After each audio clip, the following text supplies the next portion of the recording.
Hello and welcome to CIO Perspectives. I'm Sid Ahl, the co-CIO of Private Clients, Endowments, and Foundations here at Brown Advisory, and I'm joined today by Mike Poggi, a portfolio manager of our large cap sustainable value strategy, who's been honing his craft for over 20 years with a brand of quality and free cash flow oriented, value sensitive investing.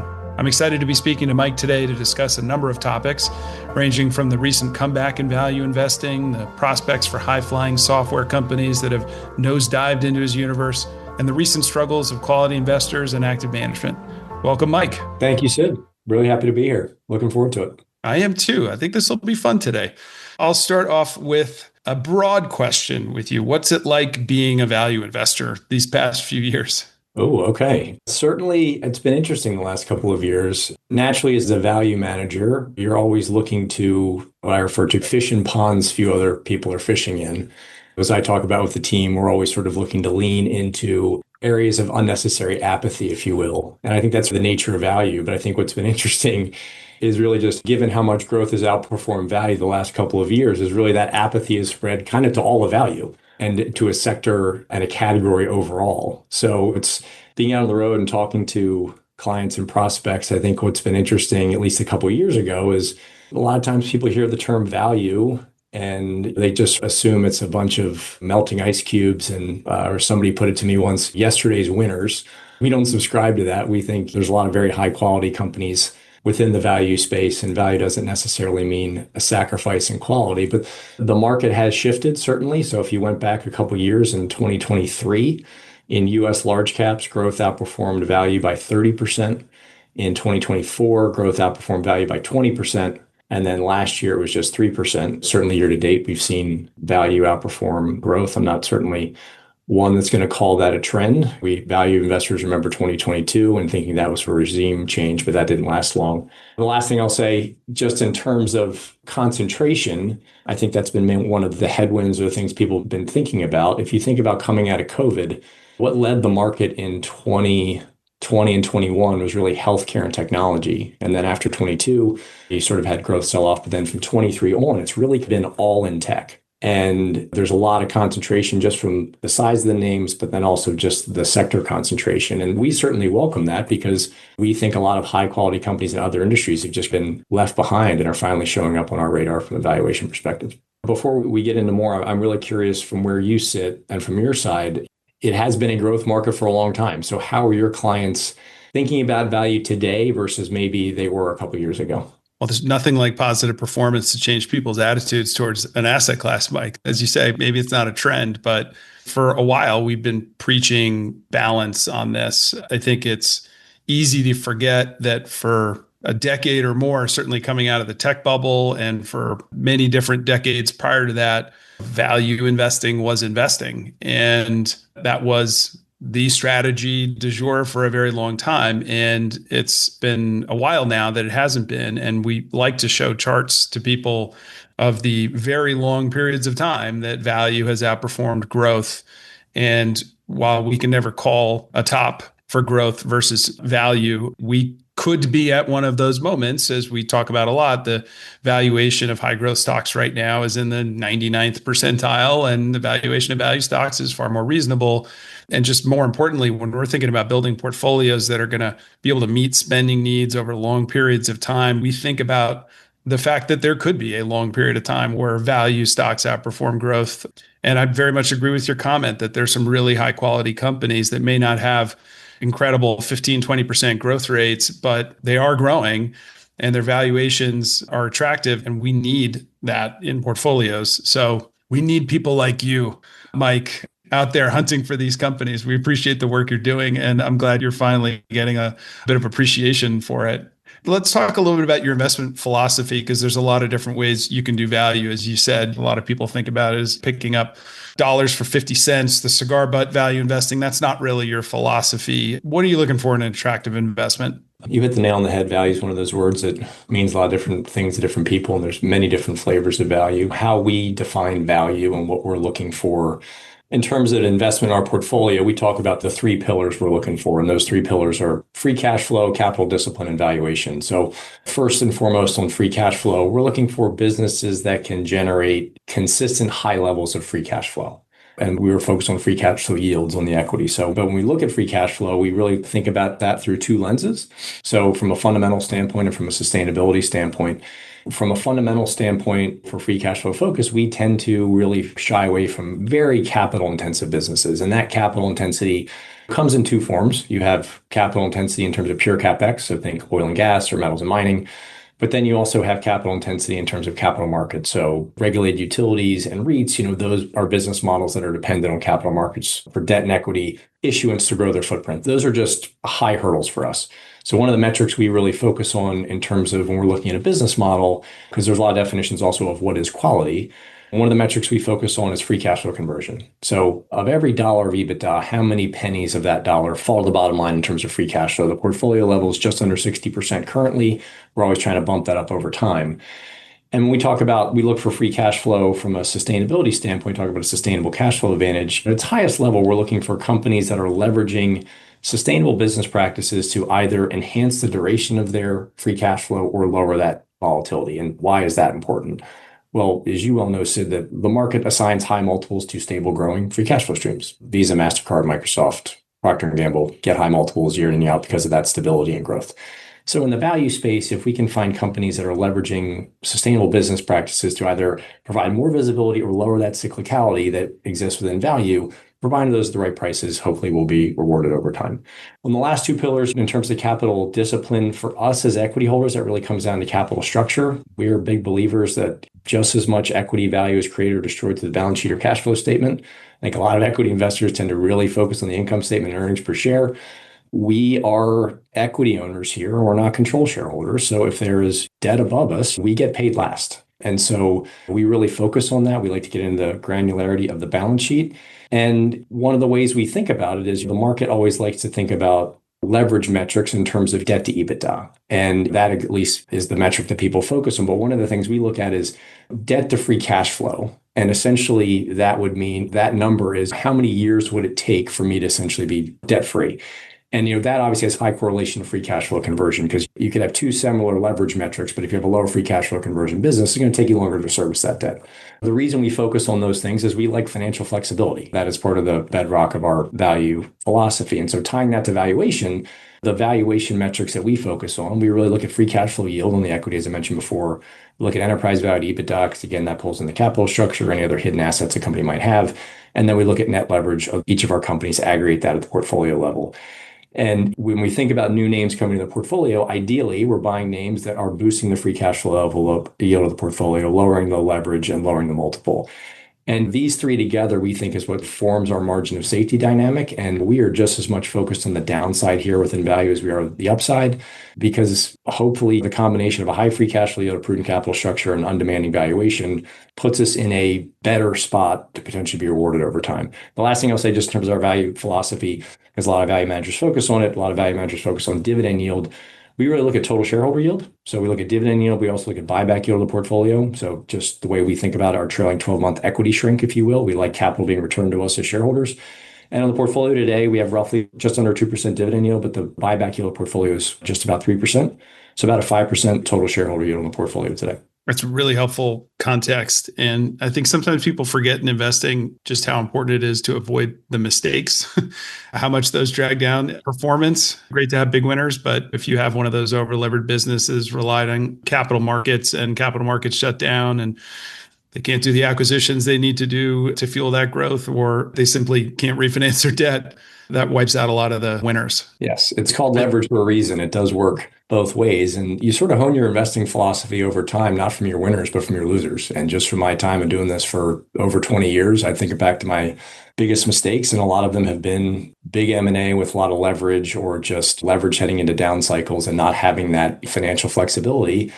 And from those learnings, I'm a big believer the best way to compound your money over a long period of time is number one, avoiding large drawdowns. We all know the math of if you buy something that goes down 50%, you got to double to get back to zero. That's a long climb. And we are very focused on avoiding those situations. Guess you're not lining up for Paramount, Warner, 80 billion of debt that's about to go on there. Oh my gosh. Yeah, that Warner deal, just interesting because I covered media for a long period of time. Hopefully they have the magic formula, but it is interesting. People forget that those Warner assets now in the last 25 years have changed hands 4 times. I mean, it was AOL, Then it was AT&T, then it was Discovery, it was now them. And I don't think the first three extracted all the synergies, but maybe the fourth one will. Fourth time's the charm, right? Yes. Yes. I think you already hit on this a little bit with what sustainable means to you, but could you just describe what the sustainable in the strategy name stands for? Sure. What got us excited about launching this strategy a little over 3.5 years ago was when we looked at the market and the universe and other strategies out there, we didn't think there were a lot of firms looking at the US large cap value space through that two lens approach we talked about, deep fundamental bottoms up analysis, but then a sustainability analysis on top of that. We really think about our sustainability analysis, sort of that extra quality filter on top. Sustainability really been focused on high growth areas of the market, which are exciting, a lot of innovation and disruption, but those come with high multiples and high expectations on what we do. So like all other strategies at Brown, when we talk about sustainability, first and foremost, it has to tie back to the financials for us. Our mandate is to beat the Russell 1000 value over time. We're looking for companies that are leveraging sustainability to improve their financial performance over time. So you mentioned the three Ps in our approach. Well, what are those three Ps? We talk about people, process, and product, and why do we focus on those?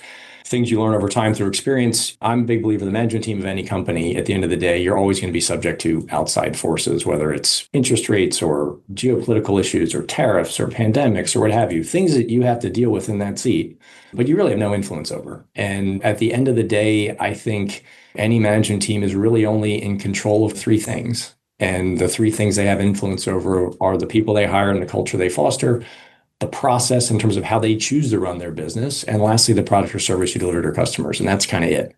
And so what we're really looking for are management teams that really buy into that and are really, for lack of a better word, focused on controlling the controls. So where did that 3P dynamic come from? Prior to this strategy, I spent time in our small cap strategy. I spent a lot of time covering industrials. And if you cover industrials, you obviously learn about the Danaher business system. And certainly, that comes from the Toyota production system. And there was a book I read years ago that had a big impact on me called The Toyota Way, and it's a history of the TPS and sort of the culture of Toyota. And what's interesting about the book is that in the very beginning, they go through some interesting statistics in terms of Toyota relative to their peers. And two of the things that stood out was from the time Toyota was incepted up until 2008, they were net income positive every year. And they barely lost money in 2008, and they've been positive since. And they had some statistics like over, I think, a 15-year period from the early 2000s to late 2018 or 19. Toyota's combined net income was roughly 50% higher than their other four competitors combined. It was interesting to me because it's like you think about what they do every day versus their peers of Ford, GM, et cetera. It's the same thing. And it's a brutally capital intensive business, human capital, capital intensive. So it's like, well, why are the financial outcomes so different? And you read about the TPS and the culture there, and it is the company's relentless focus on training and retention. It's their focus on lean manufacturing, obviously pulling waste out of the system and reallocating that cash elsewhere. And then their focus on quality and reliability over just volume. Toyota cars are always at the top from a reliability standpoint. And hopefully their view is, I'm going to sell you a Toyota 4Runner or a Lexus, and hopefully you'll never look at another car again. You could drive for 20 years. And we look at the two ends of those three Ps of, the people and the product dynamic. Employee loyalty and customer loyalty are two very powerful compounding mechanisms that I think sometimes get overlooked. That gives stability to the business, that gives stability to cash flow, and that's what we're looking for here. Maybe we could transition and talk a little bit about the struggles of quality investors who aren't thinking so thoughtfully as you are right now about the three Ps perhaps, but just in general, the market hasn't been as focused on quality businesses, both the qualitative things you just talked about and the metrics, free cash flow yields and balance sheet quality and so on and so forth. And we've seen a pretty significant underperformance the last couple of years. What do you think is leading to this lack of focus on quality, and what do you think could reverse this trend? First off, as a value investor, I'm not sad that people are overlooking quality currently. When quality companies get overlooked and they fall in sort of the apathy bucket and re-rate lower, we certainly welcome that. But I think the last couple of years have been interesting in that the market's always going to be attracted to the next new shiny thing. And certainly the emergence of AI and the entire ecosystem around it has created a lot of excitement and certainly some really high areas of growth and speculation, et cetera. And the market, for better or worse, has really been willing to assign very high multiples to some of these companies, despite really limited or no profits. And it's been, again, from a value lens, even more interesting to see companies trading at 20, 30, 50 times sales. Those are metrics we certainly can't get our arms around. That's not our game. As value managers, we're looking for quality, but we want to be incredibly greedy on entry price because we think quality wins over time, but entry price matters with any investment. And so as it relates to quality, sometimes these things, businesses can be performing and chugging along, and maybe the stock isn't performing, and they can stay inefficient, if you will, or trade sideways. And I will take a line from my former partner, David Schuster, in small cap value. Obviously, in small cap, you have names that stay inefficient and sometimes can be frustrating. But what we look for really is like, as long as the business is performing and the cash is coming in and it's being allocated prudently, more times than not, that should take care of itself. Longer periods, obviously, of sideways trades can be frustrating, but as long as the cash is coming in and being allocated prudently, that should be accreted to us as equity holders. And so that's what we're looking for.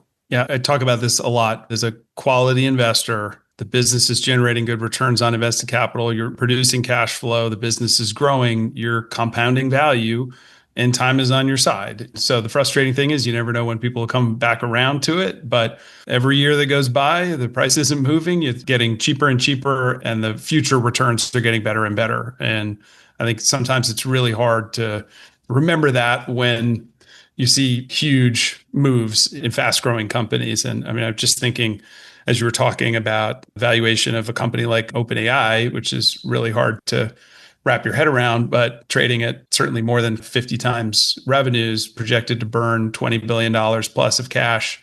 Saw a chart the other day, it blew my mind that with their new plan, their expectation is they're going to burn over $200 billion of cash. And if you chart that next to how much cash did Netflix burn before it went to profitability, or Amazon, and it's just not even in the same ballpark. You're talking 8 billion or so for Netflix and a couple billion for Amazon. What's happening right now, it's obviously a huge, huge bet on the future, and a future that in many ways I'm excited about. But it gives you some sense of what investors are doing in both public and private markets right now, making that shiny object bet. Yeah, the numbers are staggering. And certainly I'm as surprised as you are in terms of companies that have been given a quote unquote pass, at least in the immediate term, on the burn or the spend, et cetera. And again, coming from small cap for a number of years, and one of the statistics sort of along those lines is coming out of the fourth quarter earnings, you combine Alphabet and Amazon's CapEx expectations for this year is roughly $400 million. So 365 days in a year, they have to spend over $1 billion of capital every 24 hours just to hit their target. And that number is staggering. If you think about companies that have been around for a long time, that market caps are $700 million. It's an insane amount of spend. But we'll see. I mean, these things ebb and flow. In 2020 and 21, when interest rates were zero, nobody cared about balance sheet or cash flow because money was free. And then you have a 2022 period where interest rates go up and the market sells off, and all of a sudden that comes back in vogue. These things are very hard to time, but we got to stay disciplined in our process in terms of what we're looking for and focus on that margin of safety dynamic. Speaking of process, can we talk a little bit about how you construct a portfolio? I mean, right now, as a value investor, the benchmarks you're looking at aren't nearly as concentrated. So that probably makes it a little bit easier. You don't have to think about, geez, how am I positioned relative to this 22% weight in my benchmark? But it gives you some more freedom. How do you think about building a portfolio of all of these companies that are individually attractive? Yeah, I certainly don't envy what's going on in the growth part of the world, given the concentration there. I mean, it's been amazing to watch. Obviously, we don't have the exact same dynamics in value. I mean, just rough numbers, the top 10 weighting in the Russell 1000 value is about 20%. I think in growth, it's mid 60s. We're seeing that creep up a little bit in value. Just two data points is one, Sid, as you know, the Russell reconstitutes the index every year. Last June, when they did the reconstitution, they added Alphabet, Amazon, and Meta into the index. The three of them are now roughly 8% of the index. And so we're seeing a little bit more concentration at the top. And we've had in value somewhat of a similar dynamic where it has been the mega cap names that for them, have been leading over the last couple of years. I mean, look at within value, the Walmarts, the JP Morgans, the Caterpillars, the Deeres, the Philip Morrises. I mean, all of those names have done incredibly well, but look at them on a 15-year valuation chart. You're pinned and up and to the right. So there's a little bit, but obviously not the same extremes as growth. One of the things that I really like about value is certainly the breadth of the space. So the Russell 1000 value has roughly 870 names today. We think about our opportunity size of well over 1,000 potential ideas. So how do we comb through that, if you will? You obviously hear a lot of value managers say, well, we take the universe and then we run screens. You pick your valuation metric and run a screen at that single point in time, and we look at everything below the line and nothing above the line. And we did that very early on in small cap value. And thankfully, we pivoted and changed our stripes there. And we've taken our small cap approach, where in small cap, really to find stuff, you kind of have to roll up your sleeves and turn over a lot of rocks because there's just not a lot of research coverage, et cetera. And so what we do in large cap space as it relates to this strategy is we take a wide net approach where we don't do a screen out, we try to do a screen in. And we run a process 4 times a year, really trying to cover the entire universe. And given the size of the team here at Brown, we want to turn over as many rocks as possible and look at the entirety of the space as much as we possibly can because things change. We try to keep an open mind. It's what you look at today from a potential new investment idea may not fit, but that doesn't mean it's not going to fit 6 months from now or may not fit 5 years from now. If it has the business characteristics, maybe you're way on price or the free cash yield's too low, you can't just totally shelve it. So we keep a wish list at all times. We talk about our pipeline kind of in 3 buckets. The front end of that bucket is front burner of work in process of names that we've done enough work on that could potentially be interesting. We need to reach a conclusion. The second bucket are names that are sort of coming up through the process we're starting the work on.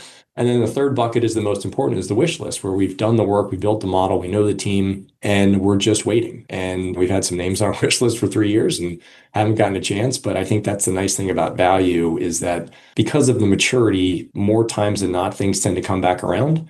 And you just have to have that patience on price. The way I talk about it with the team is we want to have and operate with an unbelievable sense of urgency in terms of combing over names and making sure we've combed through sectors and what have you, but then balancing that with the discipline of price and valuation. We may really like something, but if the price isn't there, the valuation is there, have that discipline to say, let's wait and see if this comes to us. And that's what's so great about this business is that ever-changing dynamic. Outside of earnings season or really outside of being on the road, all I really do is comb through names. I love nothing more than the hunt. Because as I said before, what you look at today may not fit today, but it may be a great opportunity a year from now or so.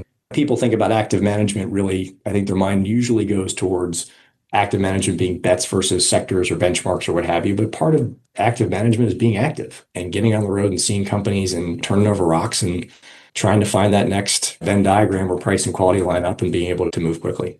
So asking another way, when that Venn diagram overlaps, how infrequently does that happen? And maybe you could talk just a little bit about what makes you own the number of stocks you own versus owning 20 stocks or 10 stocks or concentrating in a super high conviction idea, if such exists. Just philosophically, how do you think about concentration in your portfolio? It's a great question and certainly something we debate all the time. I mean, we think about the portfolio today is 42 names.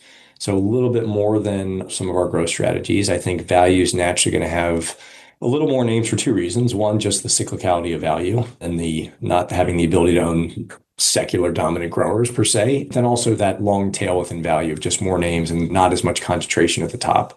When you have a big concentrate name, that big position that does well, the thought is usually, God, why didn't we own all this and forget these other names? But it's a great question because it's something we talk about all the time. But I think if anything we've learned year to date and the moves we've seen is that thinking that you have a crystal ball in terms of exact timing, turns and cycles or sectors, it is very difficult. And you have certainly seen that year to date where sectors that were on their back for a number of years and left for dead and really not major fundamental turns have seen huge moves. And so the way we approach it with the team is we are not forced to own a name in any sector. We've had times where we've owned nothing in a certain sector and other times where we're very overweight a sector. We're looking for high free cash flow yields. And when those stars align, we're willing to go there.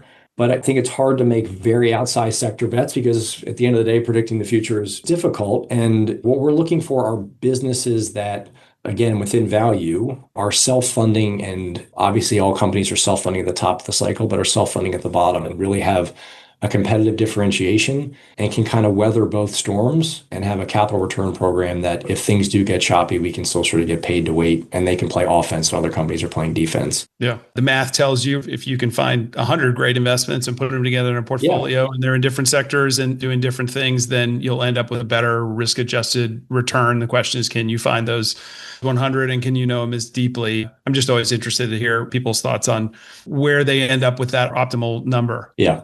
The mind share of 100 names is we want to obviously spent a lot of time on the front end learning about these companies, know them really well. And there's only so much mind share in terms of coverage and that you can spend. I mean, earnings season's busy enough. You got 100 names or 150 names. That's going to be a slog. Yeah, I would not look forward to that. One of the areas that has maybe surprisingly performed really well this year has been in energy, and in part because of what's going on in the Middle East. I thought I'd just ask you a question generally as a fundamental bottom up investor. How do you approach periods of time like this where there's geopolitical unrest, a lot of uncertainty as to what's going to be going on with oil prices, inflation? How much does this impact your process, what you're doing, where you're looking, if at all? Yeah, each situation is certainly different, but going back to sort of what I was saying before, man, that's what makes this business so interesting is that there's always new information to digest and the world is always changing. I mean, it's what gets me excited to get up every day and go learn what's new in the world today. For talking to friends or family members who are not in the industry and they sort of ask what I do, it's like, well, what I do every day is the same, but every day is different because you just don't know what the market's going to do. And so the news flow is always there. And, certainly in today's world, the news flow is nonstop. And a big part of our job is to try and separate the signal from the noise, obviously. And so these kind of events, we obviously have to pay attention to because they tend to spike volatility, they shorten investors' time horizons, et cetera. But more times than not, they end up not having a long-term impact on our companies. I was talking with somebody just the other day, and again, this was not a no impact dynamic, but I mean, it feels like Liberation Day was like 5 years ago, and we're not even a year in. I mean, it was a 6 or 8 week period where all people just talked about was tariffs. And some companies were more in the crosshairs than others, but the world has moved on from that. Certainly, we hope that the current situation eradicates itself more sooner rather than later. The current situation, obviously the biggest concern is just the overall energy complex. And my concern is really from the consumer standpoint. And one of the areas in our portfolio we've been fairly underweight is in the consumer space. And again, not from a top-down perspective, it's been more just lack of finding names and that sort of fit our quality dynamics. But there is a little bit of concern if you think about in the last 4 or 5 years. I think one of the bigger surprises in the US market has been the resilience of the US consumer. Coming out of 2022, when people were calling for recession and stimulus checks running off, people thought we'd start to see those cracks. And here we are almost 4 years later, and we have. I mean, credit quality has been great on the consumer side, but the consumer has absorbed a ton of inflation. And so I don't know what that next straw is that maybe breaks the camel's back, but obviously oil prices jumping significantly could be it. I mean, the price of gas has been a massive tailwind to the consumer. The fact that the commodity up until recently was the same price it was over 20 years ago, there's not many things in the market that are that dynamic today. It's been a huge tailwind. So if that changes immensely, that's the area we probably focus on the most. Obviously, we focus on US large cap value in our portfolio. You're looking at all asset classes. So from your seat, this has maybe a potential to have a bigger impact on what you're doing. How do you think about events like this as it relates to asset allocation on a go-forward basis? A lot of similarities. I mean, I think we've shown a lot of charts to people over time that if you look out 6 months, 12 months, a lot of these geopolitical events and specifically conflicts, wars, typically do not have a particularly long impact on markets. You will see rising oil prices, you'll see an impact on inflation, you'll see maybe a slight impact on growth. Obvious exceptions to that, or if the conflict were to broaden out, if you look back at World War II, the time for the market to recover and the depth that the market declined, much bigger, much longer.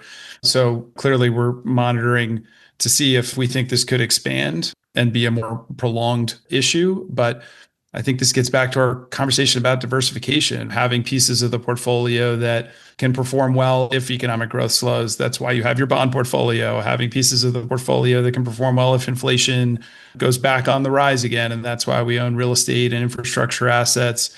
And then it also talks about our quality conversation. You want businesses that, if times get tougher, are able to play offense and have a balance sheet that allows them to survive through this. So I tend to look at most of these situations as probably near-term disruptions that create opportunity, and trying to think about where could we find businesses, strategies, markets that in 5 years are going to forget about this, but that are going to trade down at this moment in time out of fear and lean in. So I tend to think of it fairly offensively. Maybe we could get a little closer to home and talk about companies. In an internal meeting a few months ago, I think I peppered you with a bunch of questions on software stocks. Always very curious when these fallen angels come into the value universe and when people like you will get interested. I'm curious, we've seen another leg down, a big leg down in software stocks this year. Are any of these companies getting into your strike zone? Yeah, we are certainly looking. Anytime you see this many investors race towards the exits of an entire industry, as a value investor, you're naturally going to be intrigued. I mean, we were trying to think other times you've seen an entire sector where everybody is running towards the exits, and you maybe have to go back to the GFC in terms of banks and whatnot, but it wasn't even this quickly. So this is certainly a unique situation. And so, yes, naturally, we're very intrigued and we're kicking the tires. We did look at a number of these names because they were showing up on our sector reviews last summer. We took a look and we passed this. I did not have any forecast on AI or the potential impact there. What caused us to pass at the time was really the valuations just weren't there. And one of the things that we're sticklers about is with all of our companies is we've always had the view that stock-based compensation is an expense. And within this part of the market, historically, these companies have added that back. And if you were to expense it 6 months ago, the valuations just weren't really there for us. Certainly, given the drawdowns we've seen year to date, these are coming more into frame. And, I think that's one of the advantages that we have here at Brown is the size and depth of our team and our depth of knowledge here. If we were just a value only firm and software would historically be an away game. And so, yes, maybe the sector's down, but getting ramped up to speed on a space like that, but just because of the multiples the last 10 years would take a lot longer. But given the depth of knowledge we have here on the team, I think we're moving pretty quickly. But what we're looking for, and as we comb through the space, it's the same filters. I mean, we're looking for high free cash flow yields after stock-based comp and attractive valuations. The other thing we're sort of looking for are some of these companies, are they going to change their tune on capital allocation, a little bit more of a shareholder-friendly approach? Some of the larger names have, but not quite maybe the total shareholder yields that we see in other parts of the market. And then lastly, I'm cognizant of investor expectations. Yes, the stocks have come down, but a lot of these companies still have fairly high growth expectations from a top line perspective going forward. And I'm cognizant of the fact that I may look at margins and free cash flow and cap allocation, but a lot of the investor base still really focuses on sequential top line growth. And so we tend to get more interested when we see an expectations reset or even a management sort of change in terms of long-term targets. That's not an end all be all, but I am cognizant of that. The last thing I'd say is certainly the pace of change in AI is incredibly rapid. There's no doubt about it. But I am somewhat skeptical of whenever a market declares a business or industry is going away overnight. And I say that because I've covered value for a long time, and I've covered industries like brick and mortar retail or parts of the media ecosystem that were declared dead years and years ago. But it does take time. This might be different in terms of a pace dynamic, but it does feel a little bit like the old Bill Gates quote of, we tend to overestimate the impact of technological change in the first 2 years, but underestimate in 10 years. Maybe software is it currently, but we'll see. So long story short, we're certainly digging in here, but there are a lot of moving pieces. So we'll see what comes out of it. Sid, given software being an away game for me as a value manager, I know many of our external managers are long-term investors in the software space. I would love to know what you're hearing from them on this same topic, given their experience and knowledge here.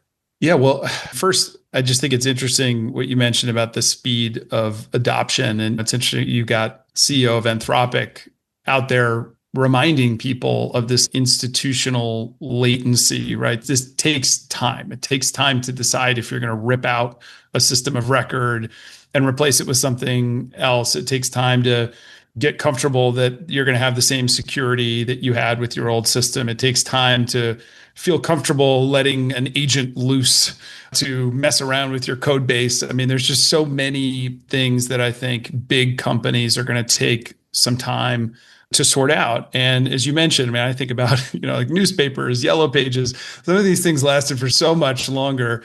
And I don't want to compare software to the newspaper and yellow pages, but I think it's interesting that you have a lot of venture capitalists. You have Jensen Huang of NVIDIA telling you, you guys are getting it wrong on software. These businesses are going to be around. What I would say is we've definitely seen increased interest. We've seen some people nibbling, particularly on some of the companies where, as you say, even if you include stock-based comp, you're getting to a really low price to gap earnings where there's valuation support and the market seems to be pricing in these businesses could go away in 10 years and they're likely not going to. And so if you combine that, say, with a sales force, with a reasonable capital discipline and hopefully no big new deals, and a reasonable AI product that is growing very quickly, we're starting to see people nibble. And even a company like Microsoft, that, yes, is a software company, but also a huge cloud company and has been taken down in this period of time, is definitely the kind of company that we've seen people leaning into. And it's one of the larger positions across our client portfolios. But interestingly, over this time that software has been getting killed, this AI Death Star has started to come for all sorts of other industries. So the confusing part, I think, for people has been, wait, hold on. All my favorite payment stocks are now down a lot, and all these rating agencies are down a lot, and Equifax is down a lot. And sorting through what is your highest priority of high quality compounding company that is down a lot that you want to buy, I think has probably slowed a little bit some of the buying of software, because there's a lot of stuff that's in the quality universe that's on sale. Sticking on AI, we've had some interesting conversations about how regular companies are using AI. And you brought up some interesting examples. I do find it interesting that the AI folks are pitching you that this is outside of technology. This is the entire economy. It's in some ways labor replacement, it's process replacement. And so you would have to imagine we're going to see more and more examples of banks, consumer companies, industrial companies benefiting from this. What are you hearing from your portfolio companies in terms of how they're utilizing AI and if it's having a benefit? Yeah, I think in the value space, companies have been a little less reticent to give a lot of detail. I mean, we're not seeing press releases like the Block press release in terms of we're laying off 40% of our workforce tomorrow. But it doesn't mean that there are not companies in our portfolio that are investing here. They're certainly not sitting still. I just think they're a little reluctant to disclose too much. So one of the things we're hearing from our companies is certainly more scrutiny around involuntary turnover and the need to replace that. I think everybody's thematically looking at hiring differently than maybe they were 18 or 24 months ago. Some of the names in our portfolio that are leveraging AI in terms of their own company and processes that certainly wouldn't be front of mind when people think of AI. One is AIG. We were at an analyst event almost a year ago that they had in New York, and they brought out on stage the CEO of Palantir and Anthropic. And AIG has been working behind the scenes with both those companies for years in terms of improving their underwriting process and just very high level numbers in certain lines of their business. The underwriting process, again, these are big complex transactions, can take 6 weeks in terms of gathering the data, doing the risk analysis, et cetera. And they're slowly rolling this out into different lines of business, but they have been able to take that process down from 6 weeks to about 24 hours. And you think about the compounding aspect of that across the size of the company and their book of business. Like any business or insurance company, you have good underwriters, less good underwriters. If your best underwriters are tied up doing the paperwork of some of these analyses, if that goes from 6 weeks to 24 hours, they can go out and underwrite better business and more business. I think that's really interesting because obviously it's a regulated industry. These are really complex transactions, but the potential impact of that from a cost saving standpoint could be material. The other one that certainly wouldn't be necessarily the epicenter of what you would think of in energy with SLB or the old Schlumberger. A big part of our thesis there is really their digital business and the amount of money spent every year in terms of oil and gas extraction and the CapEx there, for the most part, is still fairly analog. And SLB is really helping to digitize the upstream oil field business through their Delphi and Lumi systems, which really automate processes and workflows in the upstream space. Things like drilling simulation, optimizing equipment performance, all things to just drive efficiency. And again, you think about over the dollars that's being leveraged, the cost savings for their customers are, this is not something they started 18 months ago, it's stuff they started years ago. And it's now a big enough business that they separate that out as a separate segment. You think about an oilfield service cyclical free cash flow stream. Will you layer in a software-like model on top of that at higher growth rates, dramatically higher margins? We're going to get, hopefully, as shareholders, a much less cyclical, more stable free cash flow stream going forward. And they're the leader by far in that space. What else you in energy, since you brought up Schlumberger, and given our earlier discussion on what's going on in the Middle East, it must be hard for a quality free cash flow oriented investor to own a lot of upstream energy companies. How do you approach the sector? Yeah, energy is always tough for us. If you think about it from a market cap perspective and value, I mean, roughly 85 or 90% of the total market cap of the space is the E&P business model, the upstream oil and gas model. Certainly there's some good companies within that. But at its highest level, one of the things that we struggle with is at the end of the day, you are a capital intensive price taker. You don't set the price. Of all the commodity industries globally, it's maybe the most fragmented of all of them. And so it's very hard to have sort of a line of sight on supply. In other commodity spaces where you have 3 or 4 players, you have a bit more capital discipline, if you will, around supply. And so that dynamic is tough for us. Obviously, in a market like this where you have the price level moving up, That's not going to help us. People like that. But I think people also forget what 2020 looked like, and certainly 2015, 16, et cetera. On those down cycles, the deleverage, obviously, from a lower price is enormous. And whether you're being disciplined on your production growth doesn't mean the thousands of other players out there are going to be disciplined as well. So it's tough. So we lean into more into services. Why services? You talk about that self-funding top of the cycle, bottom of the cycle. SLB was obviously wildly free cash flow positive in 2014, but very free cash flow positive in 2020 as well. I think the discipline that started on the E&P side has flowed through to services. We owned SLB and Weatherford. Both of those companies trade at a single-digit EBITDA multiple. Both of them are high single-digit or double-digit free cash flow yields. Both of them are committed to returning at least 60% of free cash flow to shareholders. So in a year like last year, obviously energy was not a tailwind to performance last year. But during that time period, they were able to maintain EBITDA and weather some small declines, but return a significant amount of capital to shareholders. And again, calling these cycles or turns are difficult, but lo and behold, year to date, those are probably two best performers in the portfolio. Maybe we could hit a couple of the other sectors in the portfolio and what you own. Let's circle back to tech.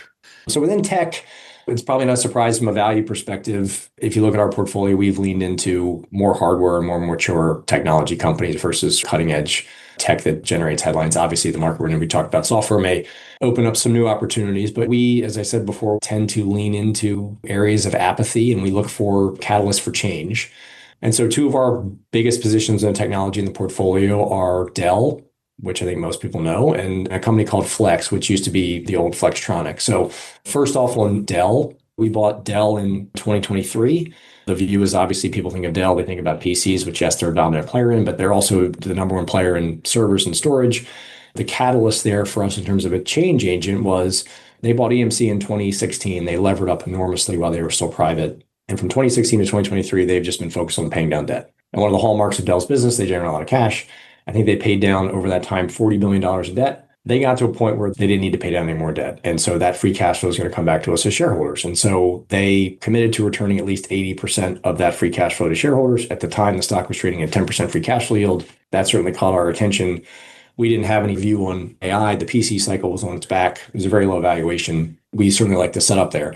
Fast forward to today, certainly the mix has shifted and they are certainly a beneficiary of the AI CapEx spend. And so just to put some numbers around that, Dell reported last week, they gave guidance for this upcoming fiscal year. And to the surprise of a lot of people, myself included, they gave guidance for this year of 20% revenue growth and 25% EPS growth. And I don't think there's a lot of 40 plus year old companies out there with $100 billion of revenue that are growing at that pace.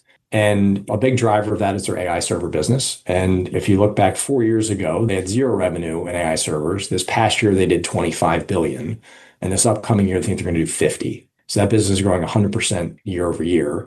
I mentioned one of the hallmarks of Dell being that cash flow generation. Last year, they generated $11 billion of free cash. They returned $7.5 billion to shareholders.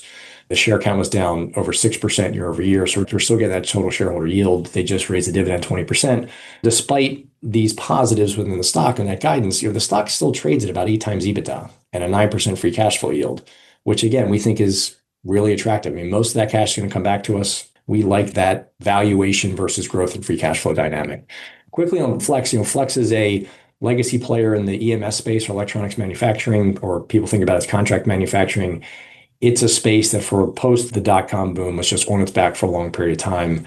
There was some management turnover within Flex and some other players in the industry. The industry got an entirely new view on discipline in terms of not chasing low margin contracts, and margins in that entire industry have moved up. This management team at Flex has done a great job in terms of diversifying the business. Legacy contract manufacturing was making flat panel TVs and Xboxes and telco equipment.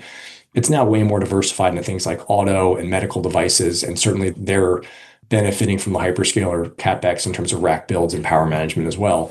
Flex, same dynamic kind of as Dell. It's not super well followed. People don't view it as maybe a high quality business, but it's great free cash flow generation and capital returns. I mean, Flex in the last 12 months has shrunk their share count 5%. Leverage is less than a turn. The stock trades at about 10 times EBITDA on a mid-single digit free cash flow yield. And we expect high single digit or double digit EBITDA growth this year. They have an analyst event coming up in May down in Texas, which we'll be going to. We'll get more color there. But those are the kind of businesses that we've leaned into. Not, again, within technology, very low valuations overall, high free cash flow yields, that capital return coming back to us. Not a lot of AI beneficiaries that you can find trading at 8 times EBITDA going back to Dell. That's been the part of our process. We look at how our estimates have moved over time and sort of the embedded multiple. And the estimates have obviously moved up dramatically, but the multiple that we're paying today versus when we originally underwrote it 3 years ago before AI really hasn't moved a whole lot. Obviously, the key is the sustainability of that growth. But they had an analyst day in the fall where they gave targets through the end of the decade.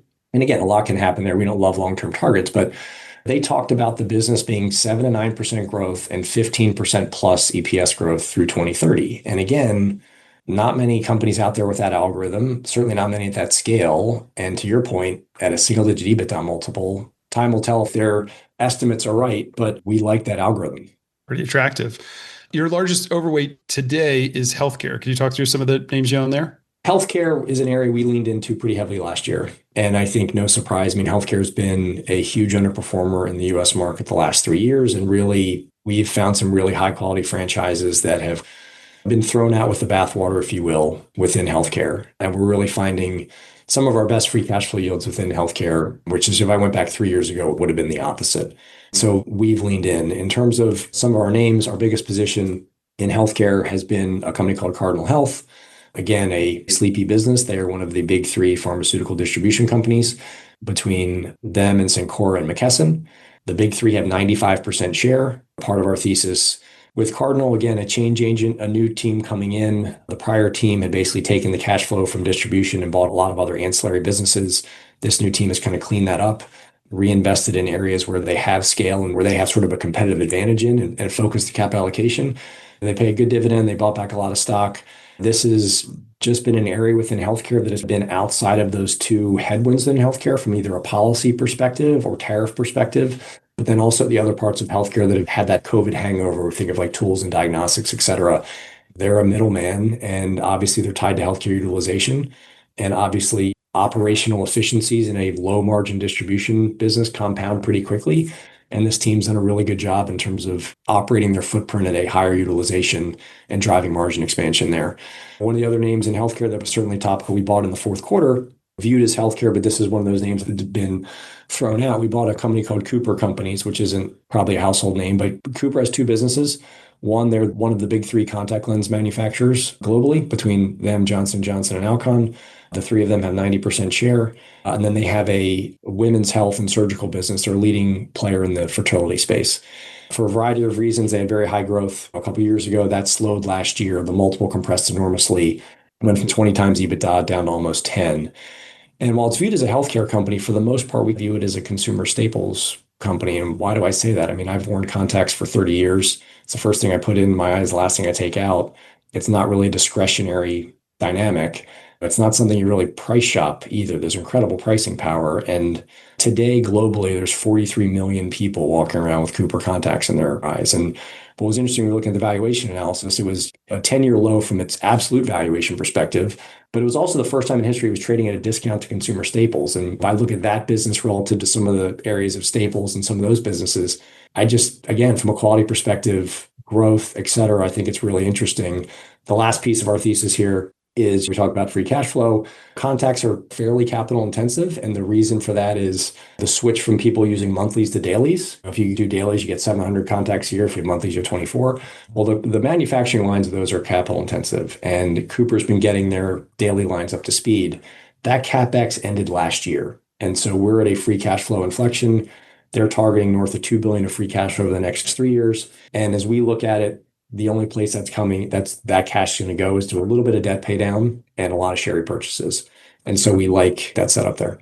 That's really interesting. I love when there's just kind of a misperception of how a business should be categorized and when people miss those points of free cash flow inflection, the end of a capital investment cycle. And I just think a lot of investors aren't quite as focused on that. Well, the other thing real quick on that is on the contact lens side, and for better or for worse, but there is a secular trend there. And it's unfortunate is that as the world is spending more time on screens, the increase of cases of myopia, globally, our eyes are going bad faster than they ever had. And kids are needing either glasses or contacts at younger ages. And so it's, again, a trend that we don't see that's going away. That market structure of, again, three companies controlling 90% share of a product that really you don't think about unless you have a real problem with, but you don't really price shop, especially as people switch to dailies too. It's a one-time use. I mean, the consumable aspect of that is really attractive as well. Ooh, didn't think we'd get into screen usage on this. Read the anxious generation, folks. Keep I your kids know. off screens. Trying my Seriously. best. Maybe we could move from eye struggles to the struggles in credit and talk about, I know you own KKR, been a highly successful alternative asset manager, but like all of them, they're tied to what's going on in private credit, and they've been hit this year by the volatility in that space. What's your view on what's going on in private credit and you're holding KKR? Yeah, so we've owned KKR since inception of the strategy. It's been a great holding for us. Obviously, the last couple of months have been tougher. And I guess at a high level, just my take, but I think the market loves a negative financial services headline. I think just the scars of the GFC are hard to heal. I think, it is interesting in financial services. One negative headline brings down the whole space. I mean, if you think back to March of 23 with Silicon Valley Bank and the deposit flight there, I mean, all banks, big, small, they just all got hit. Because again, at the end of the day, the multiples in the spaces are partially built on fundamentals, but partially built on confidence. You can have one bad apple maybe spoil the whole bunch. And so the negative headlines are tough to get out of. I think the KKR and the alternative asset managers are getting hit on two fronts. One, the negative headlines in private credit currently, and then the second derivative of that AI impact and the potential impact on their software holdings. And I think that's rippling through to the next derivative of, okay, what does that do to medium or long-term capital raising estimates or growth? We spent a lot of time with the company over the last couple of years. We have a long history as a firm with the company. If you look at KKR's roughly $750 billion in assets, about 7% are in software across private equity and private credit. These companies are going to have to obviously operate and execute out of these headlines. That's part of the nature of financial services, is just the parts of it being a little bit more black boxy, if you will. It's tough. I think a lot of times you're guilty until proven innocent. But we certainly like the KKR scale, the diversity of the business model. They're thought of as just private equity, but it's private credit, it's insurance, the growth of their infrastructure platform globally, especially in Asia. We like the shareholder alignment in terms of how much of the employee base owns equity and the percentage of that equity. And again, if you look at the price today and the earnings mix of what is coming through fee-related earnings versus carry, insurance, et cetera, if you put a decent multiple in the fee-related earnings piece, you're really not paying much at all for the other businesses of strategic holdings, insurance, and really any kind of carry. I mean, this will take some time, but this isn't the first time KKR, given their history, have dealt with something like this. There's certainly some new players in private credit and private equity. And if there is a shakeout to come, usually the bigger players emerge bigger on the other side, but certainly we'll see. I saw their co-CEOs just went out and bought a bunch of stock. I think 15 million a piece. So a bit Yes, of two different confidence times. from them. Yes, but I mean, it is part of why the stock's down so much is it is the two topics du jour are certainly AI, but then private credit. And given our exposures overall, just what you're seeing, Sid, in terms of private credit currently and thoughts from our external managers. I think is a lot of what you talked about. We're kind of in the fog of war right now. There's been certainly a handful of fundamental issues on the credit side, but certainly nowhere near the issues that are being priced into the alternative asset manager stocks or yet what we see priced into BDCs. I mean, I do imagine there will be, some issues with software loans over time. And we do expect that default rates are going to increase. And we also would note a lot of capitals come into this space. And I would imagine flows are going to slow and in some areas reverse. But I do feel like there is a secular trend of more credit being done in these private vehicles. And I still am of the belief that some of these loans are better placed in a private credit fund than on the balance sheet of a 20 to 30 times levered bank as they were before the financial crisis. And that part of it actually makes the whole system a bit more stable and resilient. So I probably have talked too much about this recently, but I think this likely will be a bit of a cycle, but I'll be looking for the opportunity as much as anything else. We've had a great conversation thus far. Thank you for the generous allotment of time. Just what have you been buying this year? There's been a lot of odds under the surface. The broader market's kind of flat, but as we've talked about, lots of stocks, lots of industries down a lot. What have you bought? We've certainly been active year to date, and it's not necessarily because of some of the moves we've seen. It's really just been in terms of the process and pipeline and seeing some things through the process, if you will. But as we've talked about with some of these names, we look for catalysts, change agents, et cetera. And coming from small cap, one of the things we've always leaned into and liked have been corporate actions. We like corporate simplifications, corporate actions, spin-off splits, et cetera. We think it just creates more focus from a management team. And a lot of times these corporate actions, again, because of the duration of them, create a little bit of apathy because it's like, okay, we're going to spin off this piece of our business, but it's a 12-month or 18-month dynamic. And people are like, I'll revisit it when it happens. So two of the names I'll mention that we bought year to date fall into that bucket. We like when big conglomerates get smaller and more targeted. And so the first name we bought at the very beginning of the year was Honeywell. Certainly a household name, a well-known name. But some quick numbers on Honeywell. In the last 5 years, heading into this year, the stock had been flat. You think about that relative to the market, and you think about relative to industrials. I mean, it's been a huge underperformer. To the management team's credit, they've been on this simplification journey for the better part of a decade. So they have sold off or spun off a number of their more capital intensive cyclical businesses. So they spun off a company called Advancix in 2016. There was Residio in 2018. Just this past fall, they spun off Solstice, which was their specialty chemicals business. And really what you were left with heading into this year is two businesses left. And you have their global aerospace and defense business and then their automation business, which the crown jewel there is their building automations business. So things in terms of thermostats, HVAC control, fire suppression, all those things. Great aftermarket revenue stream. And now that we're down to these two businesses, you can look at each one and compare them to their closest global peers. And what was interesting to us was you look at each business from a revenue perspective, in line to better than organic revenue growth over the last couple of years versus peers. From margin perspective, peer leading. In aerospace and defense, peer leading. And then from a valuation perspective in each business, bottom of the barrel from a valuation standpoint. And so sometimes some of the parts in these big conglomerates can be a fool's errand, but the catalyst here is that they are going to spin off the aerospace business in the back half of this year. And we think there's a potential unlock or value realization heading into that. And sometimes with these spins, you kind of have the good bank, bad bank dynamic of like there's one business everybody wants, but both of them, in our view, are very high quality global dominant businesses. Honeywell has a great track record of consistent free cash flow, capital returns. They pay a leading dividend yield of at our time of purchase, 2.5%. They've been regular purchasers of stock. It has just been viewed as sort of the last big industrial conglomerate. It's just like, big sleepy Honeywell, like I'll visit that later. We think there's an enormous amount of apathy there. They're going to have some analyst days and new businesses coming up, but we like that potential unlock on that spin coming up in the fall. The second name I'll mention, similar dynamic in terms of corporate action. That event's already happened. But going back to healthcare, we keep going back to the healthcare dynamic, but we bought a position in Becton Dickinson. So quickly on Becton, the corporate action was they were selling their lowest growth, lowest margin business in life sciences, the only business they really didn't have any scale in, to Waters Corporation. And given the size of the business, the transaction was structured as a reverse Morris trust. So BDX was going to get a $4 billion check, and then BDX shareholders were going to get 40% of the equity of the new Waters once that transaction closed. So we took a position before that announcement. We got shares of Waters. We sold those. We've added to BDX. And what's left at BDX, their words, not mine, they refer to themselves as the backbone of healthcare. And they do all the little things that you see in hospitals you don't think about. And some eye-opening numbers. Last year, they produced 34 billion pieces of medical equipment. Things like IVs, syringes, tubes for blood collection, wound care, et cetera. All the small ticket items that if you check into a hospital doctor's office are mission critical, but are not big capital equipment expenses. And again, all consumables. So the two things that jumped out to us post that deal, 90% of their revenue stream is consumables. And in 90% of their categories or their revenues, their number one market share position. The stock had been a big underperformer because of underperformance from a top line perspective, but it's gotten to a 10-year low valuation perspective, almost an 8% free cash flow yield. We think there's a renewed capital discipline dynamic. So that $4 billion check we got from Waters, $2 billion went to debt pay down, $2 billion went to immediate share repurchase. That's on a $60 billion market cap. They pay a 2.5% dividend as well. They have to prove out that top line growth acceleration. We think there's a path back there. One of the big pieces of getting back there is just eliminating the low growth business.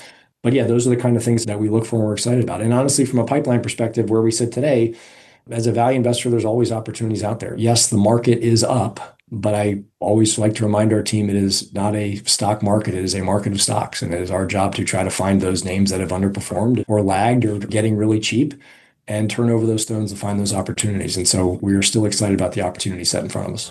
I think that's a great place to close it. Not a stock market, a market of stocks. Mike Poggi out there trying to find them. Mike, thanks so much for joining. Great conversation today. And everybody, thanks for dialing in, and we'll talk to you next time. Thank you, Sid. Really enjoyed it.